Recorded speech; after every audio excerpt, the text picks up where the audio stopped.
Yo guys, what's up? It's Adam here, aka Anticenaguy. Ask Anticenaguy, episode 4. I wasn't expecting to do this episode today, guys, everybody, because the heat is just fucking killing me. One thing about this heat, it drains all my energy, and I haven't had much sleep, and you name it, me and the hot weather just don't agree. I like hot weather, but as long as there's a bit of breeze to it and a bit of oxygen, you know what I mean? So we're entitled to breathe. Then I don't mind it so much, but I just had a shower, the coldest I could get it, and I do feel very refreshed, so I'm in the mood right now to do this episode. Just looking at some of these great questions you guys have left me on episode 3. I'm going to go through each one by one, and hopefully I'll get to answer all of them. So the first question from MovieFan2340 says, number 1, what's your favourite kill in the Candyman the original? My favourite kill in the Candyman original, it would have to be Dr. Burke's scene. You know, I mean, a lot of the killings were done off screen. Dr. Burke, if I remember, was on screen, and just the Candyman appearing, splitting him with the hook was just really nice to see. You know, and who can forget the famous leaving entrance where he goes through the window? A lot of people chuckled at that part, but Candyman was a very spooky movie when I first saw it. And it terrified me when I was a kid. I was only like about 12, 13 when I first watched Candyman. Of course, I'm not scared of it anymore, but I remember at the time I was really terrified of the music and the way Tony Todd played the Candyman character. But my favourite kill from the original, yeah, probably Dr. Burke's scene. The second question you asked me was, did you know that Pinhead was originally meant to appear at the end of Freddy vs. Jason? Yeah, I heard about that. To tell you the truth, there's been a lot of endings I wish that they could have had for Freddy vs. Jason. I mean, they just went with Jason's ending, you know, where he's carrying Freddy's head and then Freddy winks at the camera. They also did a Freddy ending, which can be seen in the extras in some Freddy vs. Jason DVDs. You know, where them two couples are having sex and then Freddy appears and he kills Laurie. You know, that was Freddy's ending, but they wanted to go with Jason's ending because they thought it was better. But I think it was just due to copyright reasons they couldn't get Pinhead to appear at the end and say, is there a problem, gentlemen? You know, but it would have been really nice. But at the end of the day, it would have been false advertising because they had no intentions of using Pinhead for a sequel. I mean, Robert Eggers said in an interview, if anyone was going to appear in a Freddy vs. Jason sequel, it would have been Ash. You know, and they didn't go along with that either. Instead, they just made a comic book series of Freddy vs. Jason vs. Ash. You know, but it would have been nice to see. And it's a shame we didn't get that type of ending. The third question you asked me was, what are your thoughts on the upcoming Toy Story 5? Now, Toy Story was a big part of my childhood. I mean, the first two. 3 was mediocre, and I've not seen part 4. And I can't believe they're carrying on with these movies. I mean, haven't the toys been enough through all things already? Woody, Buzz, Mr. Potato Head, Slinky, and all those other memorable little toys, haven't they been through much already? When's the adventure going to stop? You know what I mean? There's just so much stuff that these toys can do. But I'll give it a watch. I'll have to see Toy Story 4 first, though, because I've not seen Toy Story 4. But Toy Story 5, as long as it's made for all the right reasons and there's a good story, then fair play. And number 4, who is a celebrity you would love to meet at a convention? My hero, Stone Cold Steve Austin. You know, if you count as a celebrity, he's a wrestler, but meeting Stone Cold would be a dream of mine. He's my idol. Look, I say, I've got him tattooed on my arm right here. I don't think you can see it. Yeah, I've got him tattooed on my arm right here. Austin's my idol. Love the guy. And I would just love to meet him and get an autograph and a selfie. Like I said, I've met Tori Wilson. She's the love of my life. You know, I'm a dream woman. I've met Robert Englund. I've met loads of wrestlers and celebrities, you know, who I've always wanted to meet. But meeting Stone Cold would be a dream come true. And he's the only guy who I want to meet now. If I met him, half of my life would be complete. You know, as I'd like to say. And also, have you seen the Bottom film Guest House Paradiso? Yes, I have. I own it on DVD. It's a great laugh. Although I think the series are much more better than the movie, because Rick and A did. How many did they do now? They did 3 series, 1 movie, and 5 stage shows, I believe. Love the stage shows, love the movie, love the series, but I'm more of a big fan of the series more than the movie. But the movie was good for laugh, for shits and giggles. So thanks for sending that in. Next question from Charlie Cunningham. KJ7XU says, hello Adam, I've got 3 questions for you to answer. And here they are. Question 1. Are you a Doctor Who fan? Not really, dude, no. I mean, I've got plenty of friends who are into Doctor Who and they've tried to get me into it. I can't get into it. However, that being said, it's a big thing, you know, and I've got plenty of friends who are big fans of Doctor Who, and they go to the conventions dressed like them in cosplays and things like that. I always go dressed as Freddy Krueger, but some of my friends go dressed as characters from Doctor Who, you know what I mean, and they've actually got a big following of it. I mean, it's a very big thing. It's hot stuff right now, so I personally am not a fan of it. I'm not saying it sucks or anything like that, it's just not my cup of tea. Then the second question, he says, have you seen the Bourne movies, e.g. the Bourne Identity, the Bourne Supremacy, the Bourne Ultarian, the Bourne Legacy, and Jason Bourne? I haven't, no, I haven't seen the Bourne movies. What are they like? Do you recommend them? Are they all good? I've heard of them, don't get me wrong, but to tell the truth, there's so many great things that are going on right now in the world that I'd love to see, you know, but I'm a very busy guy. I mean, like I say, I've got a full-time job as a machine operator. I'm also a property landlord running my own business, and when I'm away from them too, I'm looking after this house which I live in all by myself, you know what I mean? So to try and find free time for YouTube is enough time. But to sit down and watch some good movies, I mean, I would like to sit down and do these classics so I can review them and give people my honest opinion of them. But let me know, are they any good? And your last question says, have you ever been to Miami? Yes, I have. Miami, Florida. Beautiful country. I've been to quite a few places in Florida. I've been to Miami, Florida, Tampa, Florida.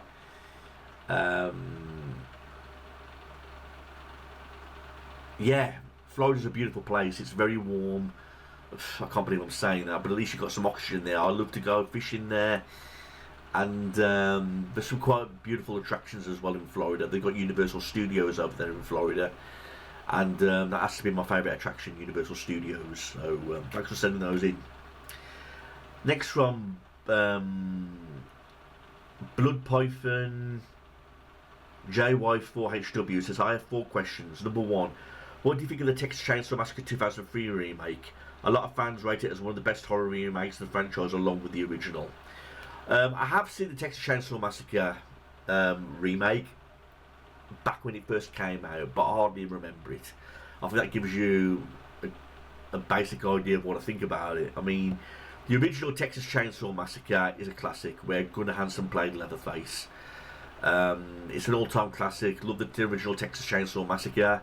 I didn't care for the sequels. In my opinion, this franchise didn't need any sequels. It didn't need to become a franchise. The first movie was a masterpiece of a movie, scary horror movie, and just Gunnar Hansen swinging the chainsaw at the end of the movie and with the credits rolling, that ending was just great. But they've got to carrying on, and all that kind of thing. But I believe I reviewed most Texas Chainsaw Massacre movies. But as for the remake, 2003, I only saw it once, and I remember it being just alright. You know, just alright. I mean, doesn't hold a candle to the original, though. The second question says, also, what was it like when you met Andrew Barniski from the Texas Chainsaw Massacre remake? Also, did you know that he also played Zangief in the Van Damme movie Street Fighter? How can I fucking forget Street Fighter with Van Damme? What a shit movie. You know, where Jean-Claude Van Damme played Gil, and he also starred Kylie Minogue as well. You know what I mean? Shit movie. Please see my review on that. But what was it like meeting Andrew? He himself was fine. I mean, I've got a video of me meeting him. I could have got in trouble for that because recording wasn't allowed, but I recorded him anyway. And he says, what's up? And he signed the autograph from my friend. And Andrew was fine to meet. You know, a lot of people say he's a great guy to meet, and I for one thought he was very friendly. He wasn't one of the rudest celebrities that I've met, you know, but it was really great to meet Andrew. Very friendly, very talkative. Number 3, have you managed to watch the Friday the 13th remake with your friend Matthew? I know he's a big fan of it, and what did you think of it? The Friday the 13th remake was fine. You know, I'm a Freddy Krueger guy, you know. But my mate Matthew is a die-hard Jason Voorhees fan, and he loves the the Friday the 13th remake. In fact, he even loves it more than the original Friday the 13th remake. I enjoyed the film, but he loves it even more. And if you tell him that you're a big Friday the 13th fan, you made a friend for life. That's all I've got to say about that. And your last question says, when are you going to do a special movie review on The Green Mile, your all-time favourite film? Us fans would love to see it. I, for one, would love to review The Green Mile. It's going to be one of those special movie reviews. It's going to be one of those movie reviews where I've got time to sit down and make at least a half-an-hour video about it, because The Green Mile is my all-time favourite movie. As you can see, I've got the film on the found in a poster right there, right behind me, with Tom Hanks. I don't know when I'm going to do it. I'll have to be in the right mood at the right time. But it's definitely one that I'm going to see. A lot of people complain saying the movie's too fucking long and all that bollocks. But it's my favourite movie. And you're just going to have to be patient. I can't say when the review's going to happen. It could happen at any time. But please be patient, and who knows. But it's definitely one that's going to be reviewed in the future. Next from Gareth Storer says, will you review more Disney films like Inspector Gadget? That's my all-time favourite as a kid. I'm on a roll lately with the Disney movies. A lot of people are enjoying them, and I'm enjoying reviewing them. Inspector Gadget, I remember seeing that at the cinema when it first came out. And I enjoyed the film, so I've got no problem reviewing Inspector Gadget, you know. Although I wished it could have been more true to the cartoons, it was still a fine Disney movie to watch. And also, you asked me, he says, will you do a video of when you started to hate John Cena? Yes, I will do a video on why I started to hate John Cena. I could get into fucking story length modes as to why I started to hate John Cena. It was, man, to cut a long story short, it was the same reasons why everyone else started to hate him, but I was a wild kid back in the day, and I had pure hatred for him. I mean, when I look back now, I went too far. You know, I went too far on the hates for John Cena, but I was a kid, and right now I'm older and wiser. I can understand wrestling a bit more now and all that kind of stuff. So, but when I was a teenager, I was nuts, and I fucking hated John Cena. And to make a video based on that would be interesting, but who knows? I'd rather put the past to bed and not bring up bad times, but who knows? Might make a video on it. Next question from Salvatore Spano 7599. 3 questions. Have you ever seen the best of the best movies with Eric Roberts and Philip Ree? Yes, I have. I've seen that, but I can't hardly remember it though. I mean, I remember seeing it when it first roughly came out, but I can't hardly remember it. But I do remember liking it though. I just don't remember it as much as like I should have. And your second question is, thoughts on Miami Vice, the TV series? Miami Vice, the TV series. I never really gave him a proper go. I remember watching a few episodes and remembering thinking it was okay, but it wasn't something like I'd continually watch, you know, storyline wise. But Miami Vice, the TV series, has been going on for quite a long time now, and maybe I'll give him a go again one day, but as of right now, I've got no intention of watching Miami Vice, but I have seen a few episodes. And your last question is, have you seen the Lethal Weapon movies? Yes, I have seen Lethal Weapon movies, and they're great movies. Again, they're movies like I'd like to see me reviewing one day for all of my fans on YouTube, you know. I'd really like to review the Lethal Weapon movies. They're a must watch. I recommend it for everybody. So, yeah. Next from Peck Industries says, when you're eating curry, do you like korma, or does it have to be something a bit hotter? And when you go to the chippy, what do you like to order? Do you like mushy peas? When I eat an Indian, I don't like my food too hot. I mean, I know people who like to have their food as hot as possible up to the point where their fucking mouths get set on fire. I've never seen the point in that. It ruins the food. But I'm like a korma guy, and I like chicken tikka masala mild cooked. You know, I don't like my food too hot. You know, because like I say, I don't agree with the heat outside. And I don't agree with my food being super hot either. I can't see the logic in setting your own mouth on fire. I just can't see it. So yeah, when I eat an Indian, it's usually korma or chicken tikka masala at mild cooking rate. But when I go to the chippy, I'm very basic with the chippy, but one thing I always got to have is battered chips, you know. And yes, I do like mushy peas. They go well with the battered chips. But again, I like my chips well cooked. I don't like chips that have just come out the fucking fryer and they're roasting hot and they've hardly been cooked. I fucking hate them. That's why when I always go to chippy, I always ask them, how long have your chips been in, love? If they're standing there saying we're just waiting 10 more minutes on the chips, I'm not interested because they're not cooked to my liking. You know, it's not me being an asshole, it's just me being the way I prefer. Okay. Peck Industries also says, do you like Red Redemption 2? Like Red Dead Redemption 2? Red Dead Redemption 2. Yes, it's fine, it's fine. Again, it's not something I'm like really into, but it's fine, there's nothing wrong with it.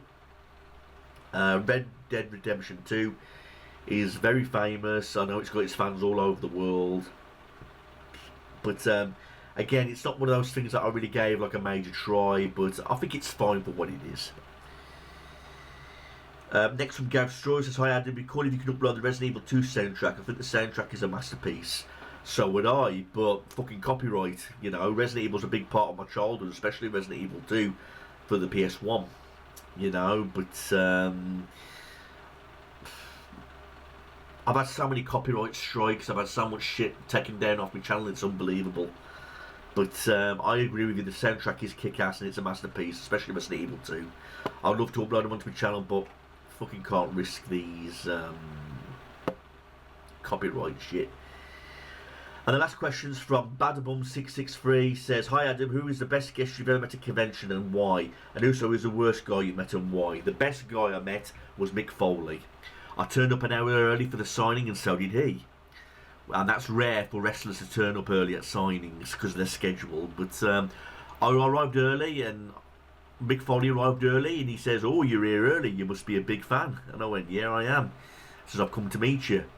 And straight away he signed me an autograph. He says, what's your name? And I said, Adam. He put to Adam and he even said, he says, would you like your own message written on this? And I says, yeah, to Adam, have a nice day. So he put to Adam, have a nice day. And he gave me a free selfie. And because we was early at the signing, we had nothing to do. We had to wait for like nearly an hour for all the other fans to arrive in the session to get along the way. So me and Mick Foley actually sat down with a cup of coffee and we actually talked about wrestling for an hour. And he was so down to earth, so fucking polite. Awesome guy, Mick Foley. I really do recommend him to anyone. I've met him twice now. The first time was a better experience. Second one, he was a bit more rushed off his feet. But the first time he was very down to earth. I had a coffee with him for an hour. He was very talkative. He had a great story to tell. It was great. Now, the rudest one I met was Batista. Originally, he was meant to be the Hardy Boys advertised to do the signing. But the guy in the store told us that the Hardy Boys have been delayed and so Dave Batista will be taking their place. He arrived 3 hours fucking late. And I'm not blaming Dan Batista for that either, because he probably didn't even know he had to be at the signing, and he could have been resting, you know, when they told him he had to come over and do the signing. But when he arrived, he was very rude. I mean, fucking hell, he was like rushing the session. He was like scribbling on the signature on pieces of paper, tossing them, signing, tossing, signing, tossing, signing, tossing. There was a little boy in front of me who was a big Batista fan, and he asked for a selfie with Batista. Batista said no. And again, I put this on social media about how badly Batista treated the fans. But then people told me it was the year Eddie died, and then people also told me he was going through a divorce that year as well. So he probably had his reasons, you know. But still, if I was meeting my fans, I wouldn't be rude to them, you know. Even if I was having a bad day. But a lot of people said Batista's a great guy to meet, but I must have caught him on a bad day. I've got to wrap this up now, everybody, because it's coming to nearly 20 minutes and it's going to shut off any minute now. So that's Anticenaguy episode 4, everybody. You know what to do. For episode 5, leave the comments in this episode and I'll get back to answering them in the next one. Thanks for sending those great questions, everyone. I'm really enjoying this series. Thanks, everybody. Peace out and have a nice day.